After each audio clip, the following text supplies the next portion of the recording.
Ahoy, Horas, apa kabar Anda pemirsa? Selama 24 menit ke depan kami menghadirkan berbagai kisah inspiratif dalam keberagaman budaya. Saya Agnes Nambela, inilah Bingkai Sumatera. Aksi-aksi kebaikan terus dilakukan oleh masyarakat untuk saling membantu di tengah pandemi COVID-19. Seperti yang dilakukan komunitas Berbagi Kasih Nusantara di Kota Medan, pemirsa. Nah, salah satu kegiatan yang rutin mereka lakukan adalah membagikan makanan untuk orang dengan gangguan jiwa atau ODGJ di jalanan. Kita lihat seperti apa aksi mereka. Berbagi kasih di dalam kehidupan kita kan harus memiliki kasih. Jadi kasih itu harus kita berikan kepada sesama yang membutuhkan uluran tangan kita. Dan kita juga mau mendengar jeritan-jeritan dari orang-orang yang saat ini kesusahan seperti itu.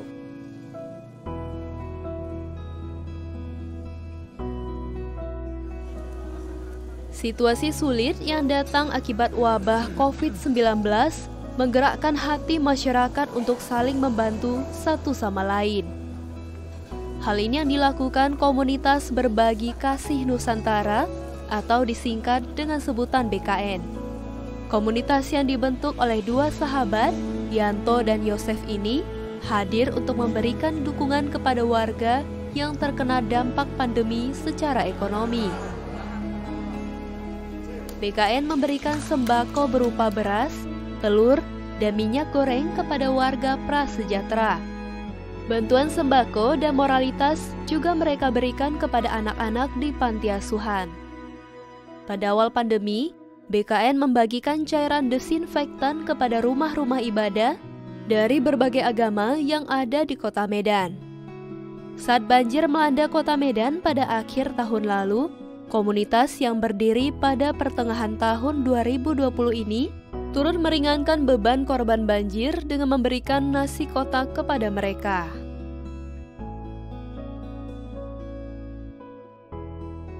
Terciptanya Berbagi Nusantara ini awalnya kita sharing berdua dengan Pak Yosef, itu di kediaman saya. Terbentuk dari keprihatinan kita sebagai dampak COVID. Jadi kita melihat bukan hanya terjadinya PHK atau pengangguran lain, sehingga itu yang memancing kita bagaimana sih mewujudkan satu cara untuk membantu sesama. Kegiatan lain yang rutin BKN lakukan hampir setiap bulan adalah membagikan makanan kepada orang dengan gangguan jiwa atau ODGJ di jalanan. Tim BKN berkeliling Kota Medan untuk menyapa dan memberikan perhatian kepada ODGJ yang mereka temui di jalan. Dengan terciptanya BKN ini Berbagi Kasih Nusantara, kita mencoba mewujudkan bagaimana sih membagi kasih yang realnya kepada sesama, dalam arti ODGJ ini ya mungkin tidak ada yang memperhatikan selama ini. Jadi kita mencoba membangun satu kedekatan dengan mereka. Sejauh ini, ada sekitar puluhan relawan komunitas Berbagi Kasih Nusantara. Donasi yang BKN dapatkan juga berasal dari masyarakat yang datang dari berbagai kalangan. Sebelum melakukan aksi berbagi, biasanya tim dari Berbagi Kasih Nusantara melakukan survei ke berbagai titik di Kota Medan untuk meninjau calon-calon penerima bantuan. Kami tidak ada memandang ras, perbedaan-perbedaan siapa dia, tapi kita terpanggil karena dia memang kita rasa dia membutuhkan pertolongan dari kita. Kami sebagai Berbagi Kasih, tim Berbagi Kasih mungkin masih kecil, kami berharap semoga ke depan banyak dari saudara-saudara kita yang mau juga membentuk komunitas seperti kami dan mau membantu sesama manusia, baik itu ODG ataupun orang-orang yang susah seperti itu. Pandemi semakin menumbuhkan empati dalam diri setiap insan. Berbagi Kasih Nusantara adalah salah satunya. Mereka berbagi tanpa memandang perbedaan. Komunitas yang terbentuk atas dasar kasih ini memiliki impian agar suatu hari kelak dapat membangun sebuah pusat rehabilitasi bagi orang dengan gangguan jiwa di Kota Medan.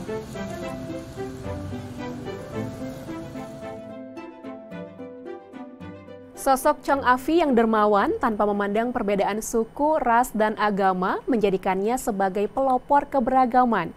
Jasa dan kebaikannya pada warga Medan yang majemuk tertuang dalam buku Moderasi Beragama yang diluncurkan oleh Universitas Islam Negeri Sumatera Utara. Buku ini menjadi sarana bagi UINSU untuk mempromosikan nilai-nilai toleransi kepada masyarakat, terutama mahasiswa. Agama adalah inspirasi, bukan aspirasi.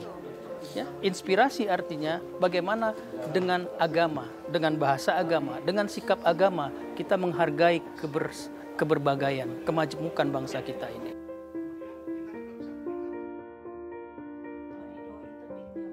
Toleransi sudah menjadi bagian hidup warga Kota Medan.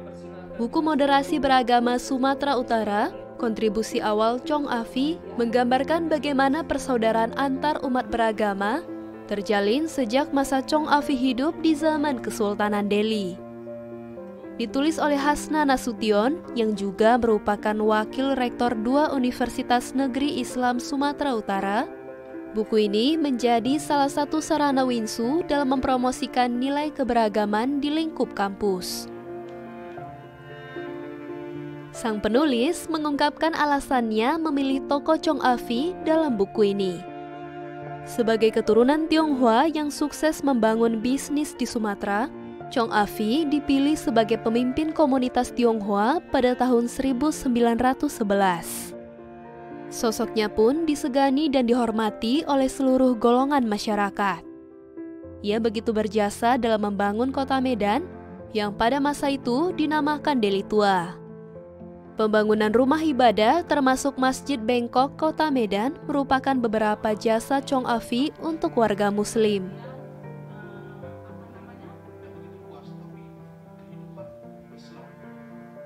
Jadi memang sangat-sangat penting saya rasa untuk mengangkat tentang Chong Afi ini karena dia tidak memandang agama, suku atau bangsa gitu.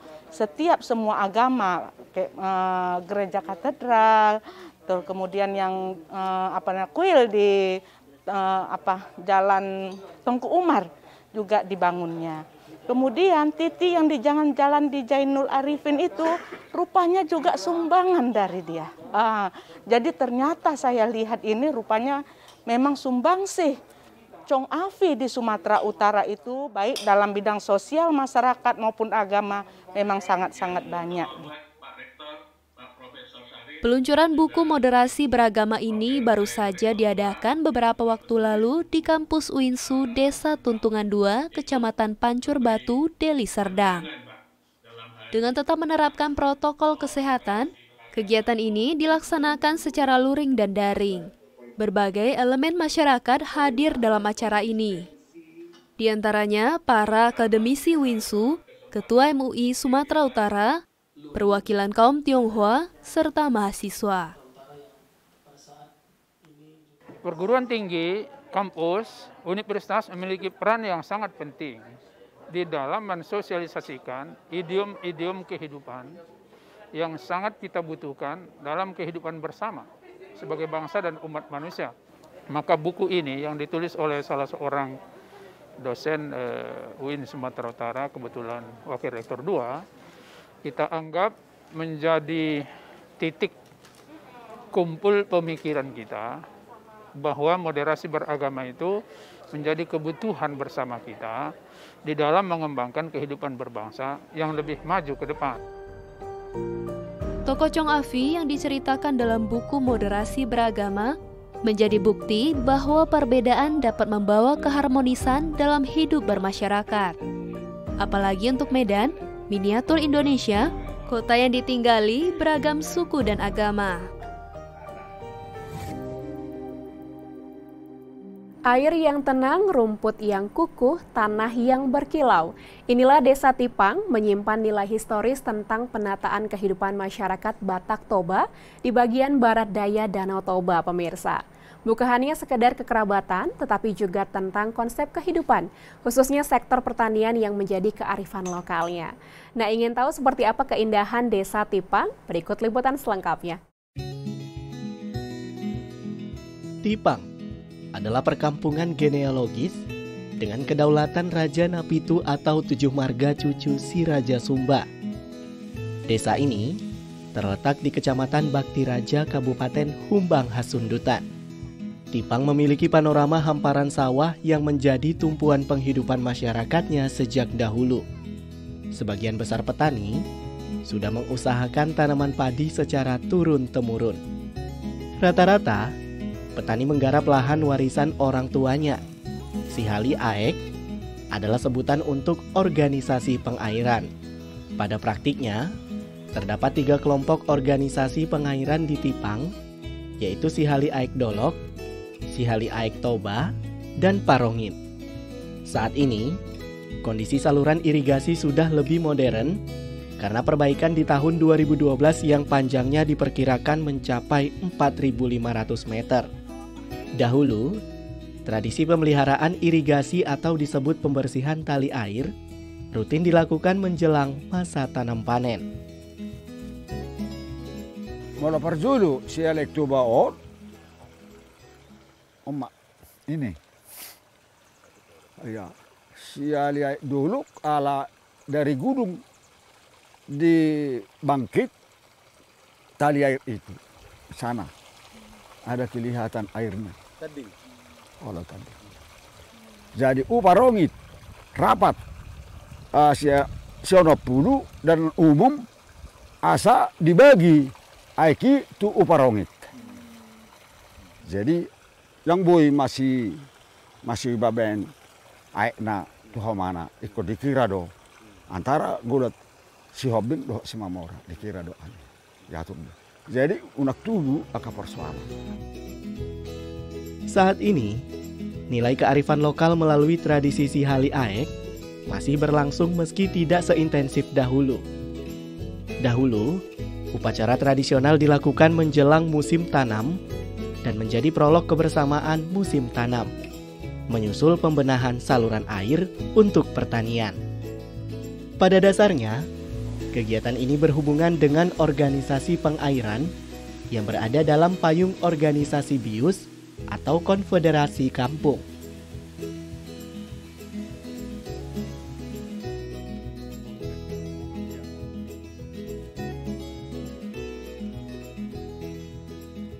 Molo ona tong adong do tong aturan ni Raja BIUS dang bui mabel gahu tu cabang. Asa sanggup aiki tu pusu. Tuzung asa sanggup dang bui. Artinya 50 di sana cabang. 3 cabang na mengalian naik tu ladang dang bui masih bergai diatur deh. Jadi saudari stabil ala naungahan nama masih mimpi. Muna zulo tong dihukum do bolo di ibarbari mabai pelebason asa gugu homat so aiki yuhum doi. Alana dak dapat tambah lah kan no sega nama. Songon ma peraturan na zulu di tali airo.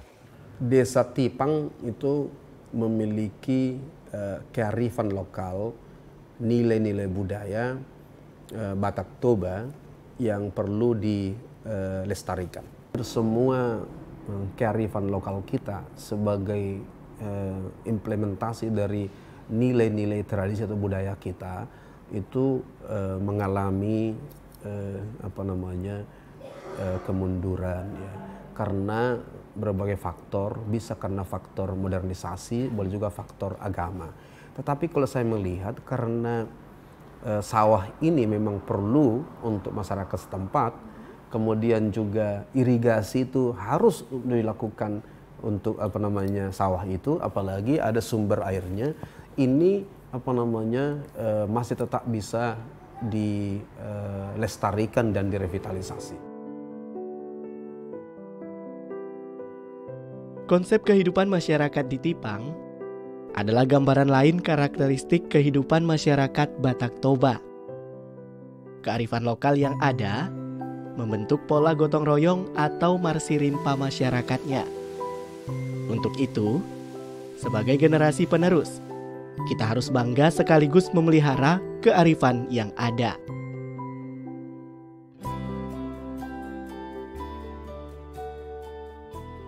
Para pegiat literasi di Kota Binjai menggelar aksi bersepeda dengan mengunjungi sejumlah teras baca binaan Komunitas Baca Kota Cerdas atau KBKC Binjai.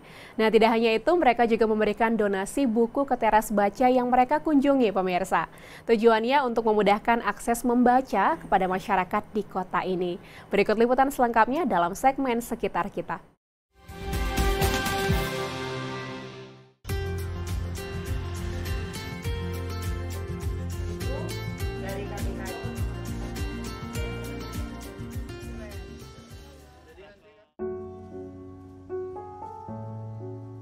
Menurut data UNESCO tahun 2016, minat baca masyarakat Indonesia berada di peringkat 60 dari 61 negara. Minat baca orang Indonesia hanya berada di angka 0,001%. Itu berarti hanya terdapat 1 dari 1.000 orang Indonesia yang gemar membaca. Berdasarkan Indeks Aktivitas Literasi Membaca Kementerian Pendidikan dan Kebudayaan, bahwa salah satu penyebab rendahnya minat dan kebiasaan membaca adalah kurangnya akses memperoleh buku, terutama di daerah terpencil. Untuk itulah, para pegiat literasi di Indonesia terus berupaya mengembangkan inovasi-inovasi agar masyarakat lebih mudah mengakses buku bacaan. Seperti yang dilakukan oleh para pegiat literasi di Sumatera Utara, khususnya di Kota Binjai. Mereka menggerakkan seruan untuk berliterasi sambil bersepeda yang disebut dengan goes literasi. Inovasi ini dibuat karena saat ini bersepeda menjadi salah satu tren yang sedang digandrungi oleh masyarakat. Oleh karenanya, aksi goes literasi diharapkan dapat menjadi penarik bagi masyarakat untuk lebih dekat dengan dunia literasi.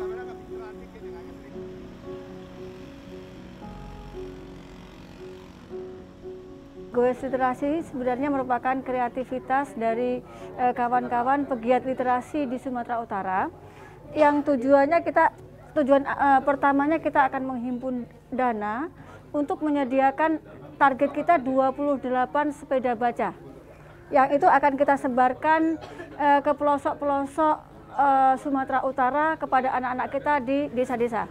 Mengapa targetnya anak-anak yang ada di desa-desa? Karena selama ini kita ingin membuka akses anak-anak tersebut terhadap buku-buku. Karena selama ini dari lokasi di geografis mereka jauh dari perpustakaan-perpustakaan. Karena umumnya perpustakaan itu baik perpustakaan umum, perpustakaan ataupun toko-toko buku itu kan adanya di wilayah perkotaan.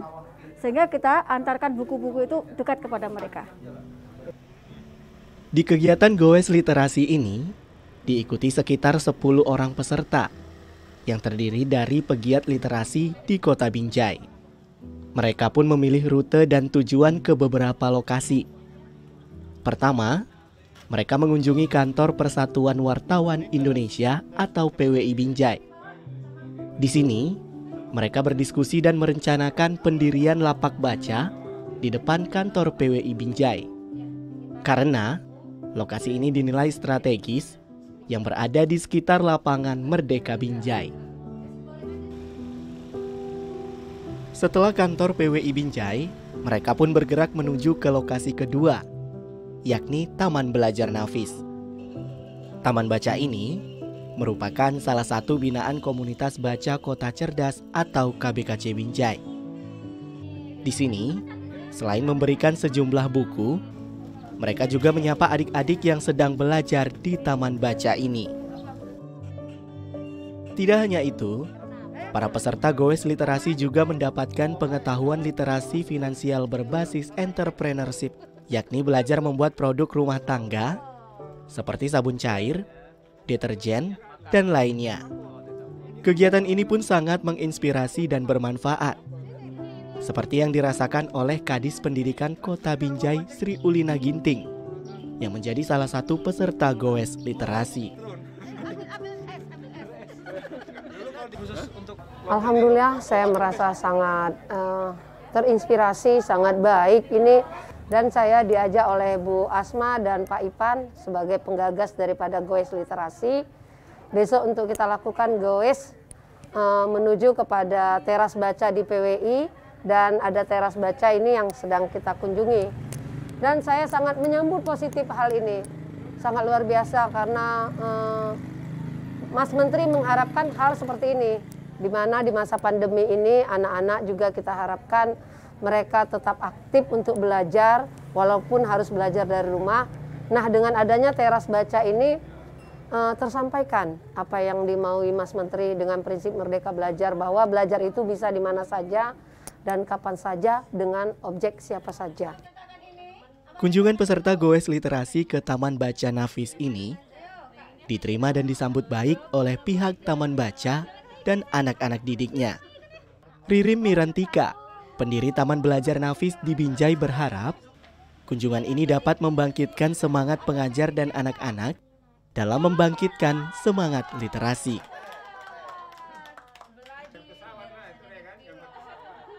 Manfaat yang saya rasakan itu lebih membuat anak-anak semangat untuk berliterasi, yaitu seperti membaca. Kemudian di sini juga kan tadi diajak anak-anak untuk mewarnai dan menulis, itu juga memicu semangat anak-anak karena selama masa pandemi kegiatan anak-anak di luar kan juga kurang. Jadi karena ada kegiatan ini anak-anak lebih semangat lagi untuk berliterasi. Setelah mengunjungi Taman Baca Nafis, para peserta Goes Literasi pun bergerak menuju wisata sawah lukis. Di sini, mereka menyerahkan sejumlah buku bacaan yang nantinya bisa dipergunakan dan menjadi bahan bacaan ketika para pengunjung berwisata di sawah lukis ini.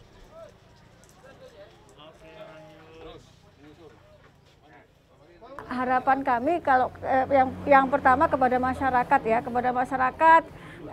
untuk bisa mendukung kegiatan Goes Literasi ini dengan memberikan bantuan donasi. Donasinya bukan kita tidak mengharapkan uang, tapi yang kita harapkan itu justru buku-buku yang itu akan kita kumpulkan dan kita sebarkan, kita distribusikan ke seluruh wilayah Sumatera Utara, utamanya di daerah-daerah terpelosok.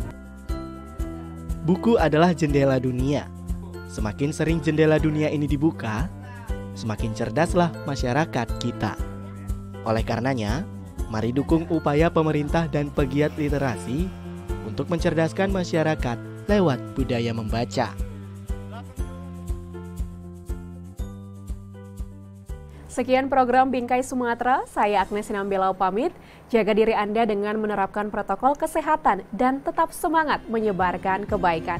Sampai jumpa.